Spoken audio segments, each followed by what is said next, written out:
여러분 혹시 그 가나안 성도라는 단어를 들어보셨습니까? 가나안 성도. 가나안 성도는 가나안을 거꾸로 하면 뭐가 됩니까? 안 나가가 되죠. 그래서 하나님을 믿는 성도이기는 하되 교회는 안 나가는 성도를 안 나가를 거꾸로 해서 가나안 성도라고 부릅니다. 사실 이번에 코로나19 사태 초기에 보면 31번 확진자가 신천지 신도였죠. 그래서 이게 아주 많이 확산이 됐는데, 근데 안타까운 것은 하나님을 믿지 않는 세상 사람들 중에서는 신천지나 일반 기독교인이나 다른 점이 뭐냐 이렇게 오해하기까지도 했습니다.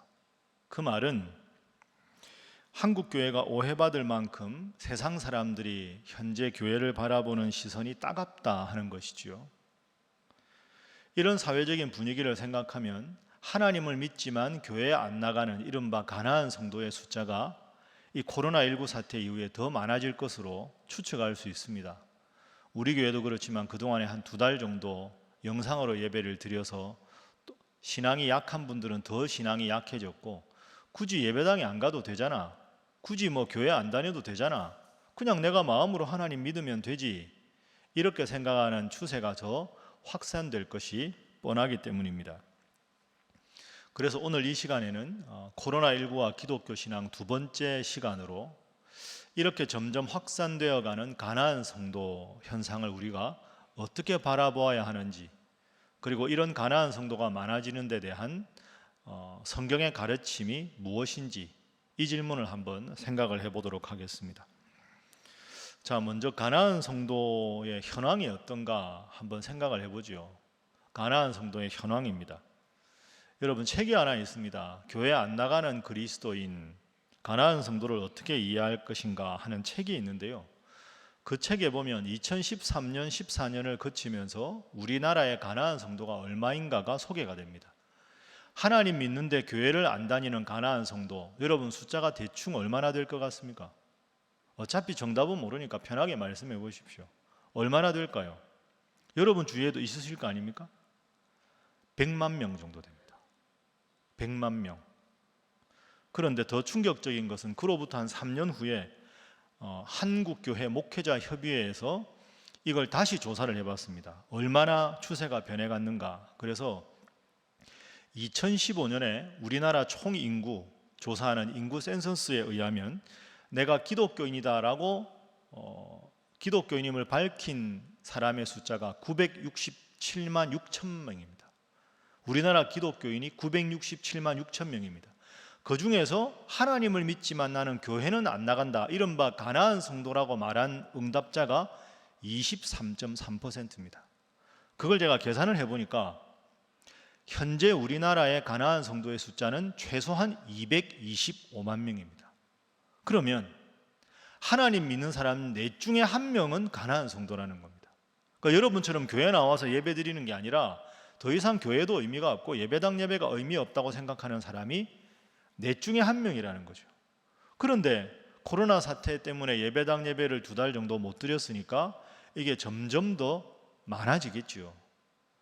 이거 사실 생각해보면 심각한 문제입니다. 그래서 코로나 이후에 한국 교회가 어떻게 될까 하는 걱정을 우리 모두가 할 수밖에 없는 것이지요. 자, 그러면 가나안 성도에는 어떤 종류가 있는가? 3가지 유형이 있습니다. 그런데 제가 이 유형을 여러분들에게 소개하기 전에 꼭 한 가지 여러분들이 명심하시고 기억하실 게 있습니다. 가슴 아픈 일인데요. 나는 하나님을 믿지만 교회는 안 나간다는 가나안 성도들이 초신자가 거의 없다는 겁니다. 누구냐? 대부분은 교회 다닌 지 최소한 10년 이상 되고 구원의 확신도 있고 교회 열심히 일하던 직분자들이 가나안 성도의 대부분이라는 겁니다. 그건 우리 한국교회가, 그리고 우리 신일교회도 반성하고 회개해야 합니다. 그만큼 교회가 본연의 사명을 얼마나 충실하게 감당했는가 하는 걸 깊이 우리가 회개할 필요가 있습니다. 자, 가나안 성도의 종류가 3종류가 있는데요. 첫 번째 종류는 기존 교회에 불만을 가지고 교회를 떠난 사람들입니다. 열심히 직분 맡아서 교회에서 헌신하다가 교회에 갈등이 있거나 시험이 들었거나 낙심을 해서 나 이제 교회 안 다녀야 되겠다 하고는 교회를 떠난 사람들, 이 부류가 제일 많습니다. 교회 상처받아서 떠난 사람, 첫 번째 유형. 두 번째 유형은 나는 그냥 교회에 대한 불만이라기보다는 교회라는 틀이 싫다, 사람들 만나는 것도 싫고 혼자 하나님 믿겠다 하고 그냥 자유로운 신앙생활을 위해서 그저 교회를 떠난 사람이 두 번째 유형. 세 번째 유형은 신앙 자체가 그냥 약해져서 저절로 떠난 사람들. 그러니까 입으로는 하나님을 믿는다고 하는데 사실 하나님을 제대로 믿지 않는 사람들. 종류를 정리하면 열심히 일하다가 상처받은 사람, 자유롭게 신앙생활하고 싶어서 떠난 사람, 자유롭고도 싶고 하나님 믿는 믿음 자체가 약해진 사람, 이 사람들 숫자가 이만큼 많아졌다 하는 거죠. 여러분, 말씀드린 대로 가난한 성도가 많아진다 하는 것은 그만큼 교회가 제 역할을 하지 못하고 있다 하는 뜻입니다. 그래서 우리가 회개해야 합니다. 그리고 저도 우리 신일교회 담임 목사로서 우리 교회가 어떤 점을 더 하나님 앞에 바로 서고 보완해야 될까 여러분과 더불어서 끊임없이 기도하고 노력해야 합니다. 여하간에 가난한 성도 숫자가 많아지는 건 결코 하나님 보시기에 바른 모습이 아니기 때문이죠. 그런데 그렇다고 해도 가난한 성도들이 교회를 떠난 이유가 어떠하든지 간에 교회를 떠난 것은 잘못입니다. 그분들이 교회를 떠났을 때 받았던 상처가 일면 이해가 되는 면도 있지만 그렇다고 해서 가난한 성도들이 교회를 떠난 것을 결코 두둔할 수도 없고 두둔해서도 안 됩니다. 왜 그런가? 그것을 오늘은 이 본문 말씀을 통해서 살펴보도록 하겠습니다. 오늘 본문 말씀 디모데전서는 당시에 가장 교회 훌륭한 지도자였던 바울이 그의 영적인 아들 디모데에게 보내는 목회에 관한 서신입니다. 그 당시에 바울의 영적인 아들 디모데는 어린 나이에 큰 도시 에베소, 에베소는 당시에 우상의 신전이 아주 많았던 도시에서 목회를 하고 있었습니다. 그러니까 바울은 지금 디모데를 보면 얼마나 마음이 짠하겠습니까? 나이는 어리고 경험은 없는데 도시는 크고 우상을 섬기는 많은 도시에서 목회를 하자니 얼마나 힘들까? 그래서 바울이 디모데를 방문해서 목회에 대해서 여러 가지 조언도 해주고 격려를 해주고 싶었습니다. 그런데 상황상 그게 어려워졌습니다. 오늘 본문의 14절 말씀에 보면 그 점이 드러납니다. 14절에 보면 내가 속히 내게 가기를 바란다. 그런데 바울이 너무 다른 사역이 많아가지고 갈 수가 없었어요. 가고 싶은데 디모데를 권면해주고 싶은데 갈 수 없는 상황이 너무 안타까워서 편지로 대신하는 게 디모데 전서입니다.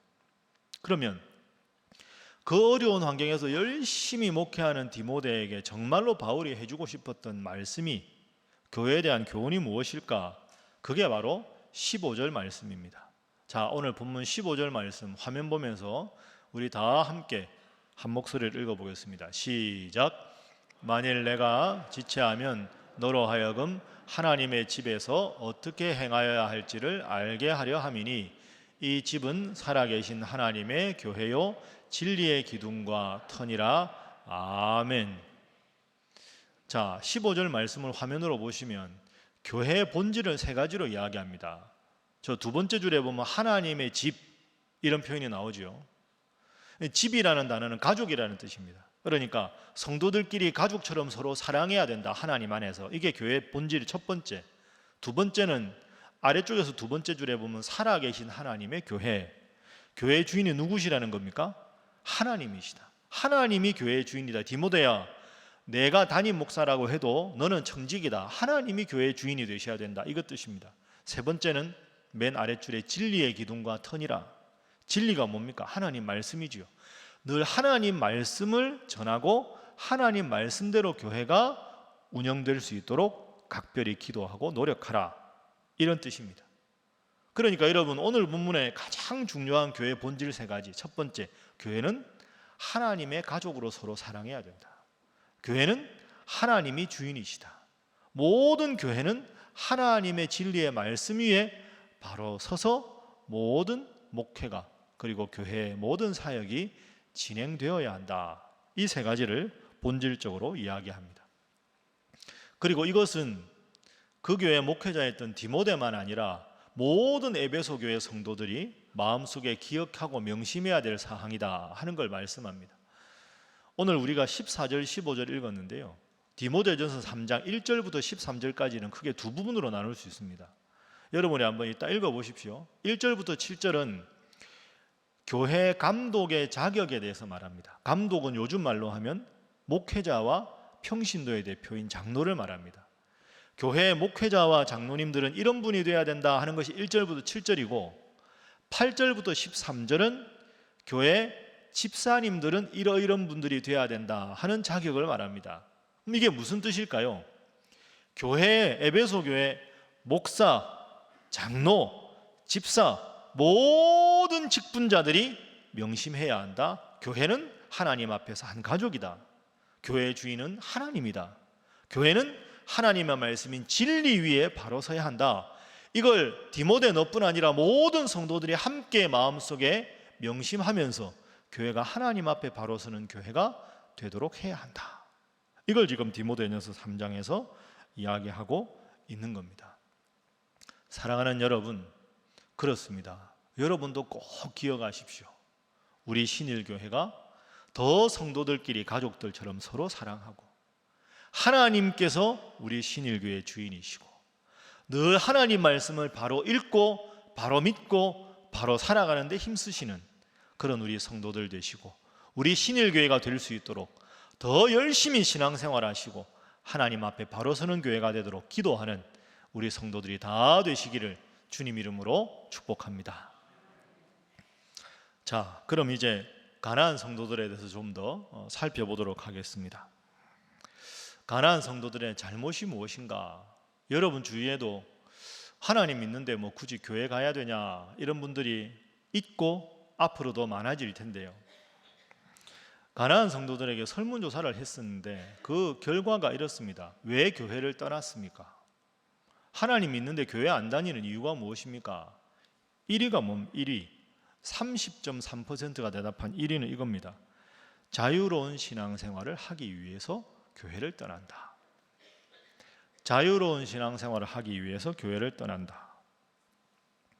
여러분 이건 잘못된 겁니다. 하나님을 잘 믿기 위해서 하나님의 집인 교회를 떠난다. 전혀 이치에 맞지 않는 것이죠. 여러분도 꼭 기억하십시오. 사실 자유는 구속 속에 참 자유가 있는 겁니다. 구속이 없는 자유는 방임입니다. 방탕할 수밖에 없는 거지요. 쉬운 예로 부부라는 관계 속에서 부부가 서로에 대한 의무를 다할 때 부부가 더 사랑하고 가정이 화목할 수가 있는 거지요. 자유로운 신앙생활을 하기 위해서 교회를 떠난다. 이것은 마치 당신을 사랑하기 때문에 당신과 별거하겠다. 이것과 비슷한 논리가 됩니다. 또 이런 가나안 성도의 선택은 마치 학교에 다니던 아이가 친구와 다투었다고 해서 학교에 더 이상 다니지 않겠다 하는 것과 마찬가지입니다. 여러분도 한번 이 점을 잘 생각해 보십시오. 이게 여러분의 가족의 문제일 수도 있고 여러분도 이런 유혹에 빠질 수가 있습니다. 자유롭게 하나님을 잘 믿기 위해서 하나님의 집을 떠난다. 상처는 일면 이해가 되는데 그러면 신앙생활이 바로 되겠습니까? 식물이 뿌리에서 물과 영양분을 흡수해야 지난주 말씀드린 대로 시냇가에 심겨진 나무처럼 그래야 나무가 무성하게 자라죠. 교회 한 번, 두 번 빠지기 시작하면 하나님 믿는 믿음이 전혀 변함없어 보이는데 시냇가에 심겨지지 않고 사막에 심겨진 나무라면 며칠 못 가서 바짝 마르고 그냥 죽어버리는 겁니다. 그게 자연의 이치지요. 상처는 일면 이해가 되지만 하나님 앞에 자유로운 신앙생활을 하기 위해서 내 신앙의 영적인 뿌리가 되고 모태가 되는 교회를 떠난다 하는 것은 그런 점에서는 참 안타까운 잘못된 선택입니다. 그것은 헌신 없는 신앙이고 인내 없이 열매를 얻으려는 잘못된 선택입니다.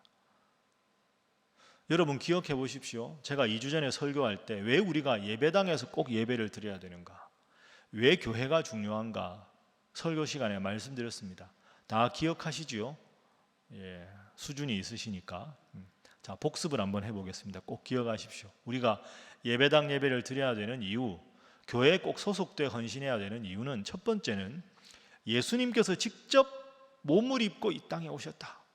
그럼 주님께서도 직접 오셨는데 우리도 직접 주님 앞에 나오는 것이 맞다. 두 번째 이유는 예수님이 직접 교회를 세우셨다. 베드로가 신앙 고백을 했을 때 내가 이 반석 위에 나의 교회를 세우겠다. 그래서 교회는 주님이 주인이신 교회다. 세 번째, 주님께서는 교회와 자신을 동일화하셨다. 사도행전 9장 기억나시지요? 사울이 다메섹으로 예수님 믿는 사람들을 결박하러 갔을 때 예수님께서 9장 4절에 보면 사울아 사울아 어찌하여 내가 나를 핍박하느냐. 교회를 핍박하고 성도를 핍박하러 사울이 갔는데 주님은 왜 나를 핍박하느냐. 교회와 주님을 동일화하셨다. 이런 의도를 보면, 이런 말씀을 보면 우리가 교회 중심으로, 예배당 중심으로 신앙생활 열심히 하는 것이 바른 신앙적인 태도다 하는 걸 볼 수가 있습니다. 그렇습니다. 교회의 주인은 주님이십니다. 교회가 때로 부족함이 많아도 그래도 이 세상을 구원하기 위한 주님의 유일한 선택은 교회입니다. 그래서 우리가 교회 신앙생활하는 게 때로 힘들고 갈등이 있고 다툼이 있어도 우리는 교회를 떠나서는 안 됩니다. 왜? 주님이 교회의 주인이기 때문에. 이 교회는 주님의 몸이기 때문입니다. 그래서 교회에서 열심히 신앙생활 하시다가 혹시 죄인들의 모임이라 갈등이 있고 상처가 있어 떠나는 분들 참 안타깝습니다. 우리가 회개해야 합니다. 그 지체들을 상처 준 것도 하나님 앞에서 우리가 잘못한 일이기 때문이지요. 그렇다고 해서 거듭 말씀드리지만 상처받고 시험받았다고 해서 가난한 성도가 되는 것은 더더욱 안 되는 일입니다. 그런데 교회가 그렇죠. 신앙생활을 하다 보면 상처를 받기도 하고 갈등이 있기도 하고 다툼이 있기도 하고 시험이 들기도 합니다. 현실이잖아요.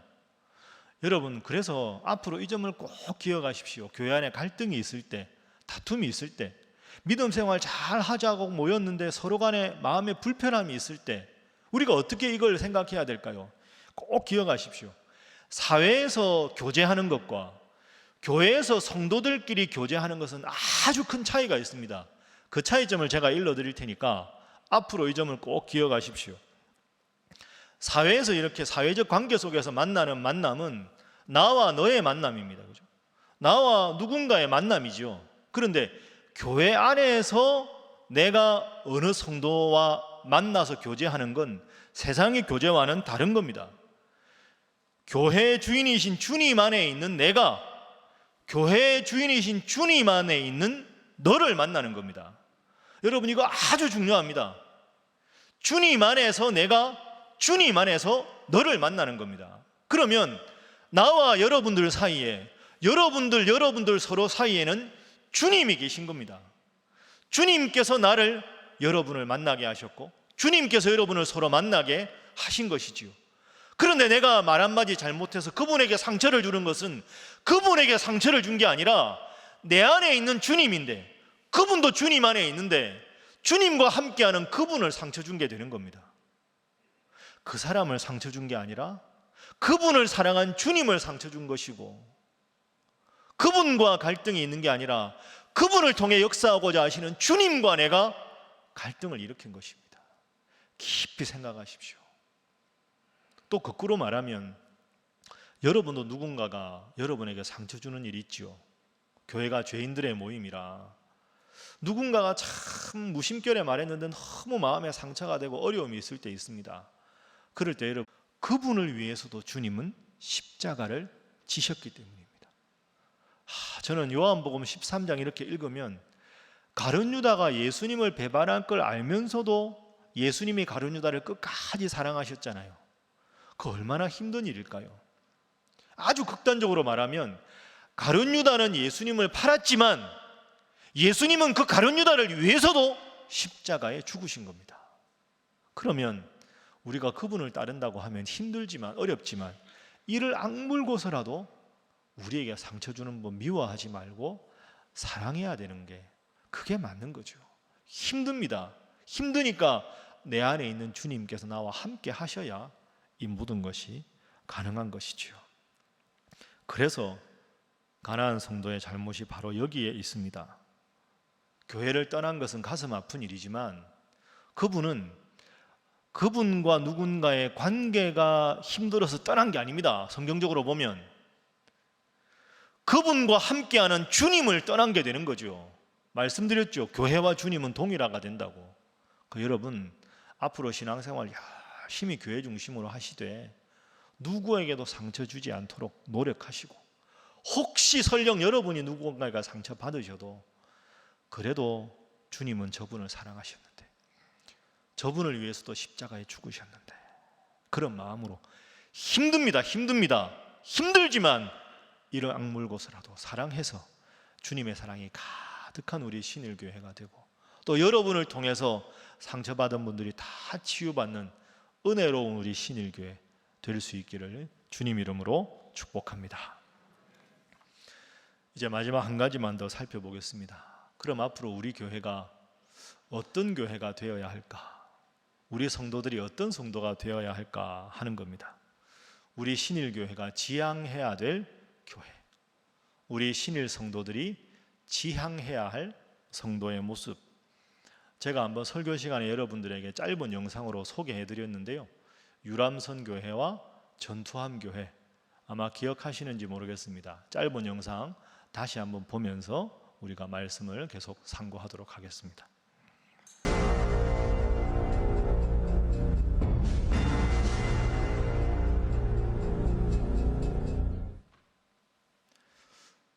기억나십니까? 여러분은 우리 신일교회가 유람선 같은 교회가 되면 좋겠습니까? 전투함 같은 교회가 되었으면 좋겠습니까? 질문을 바꿔볼까요? 우리 주님은 우리 신일교회가 유람선 교회가 되기를 바라실까요? 전투함 교회가 되기를 바라실까요? 그렇습니다. 전투함 교회, 전투함 성도입니다. 편안하게, 안락하게, 이름 안 밝히고 헌신하지 않고 신앙생활을 하기를 원하십니까? 혹시 여러분 마음속에 그런 마음이 있으면 여러분은 유람선 성도입니다.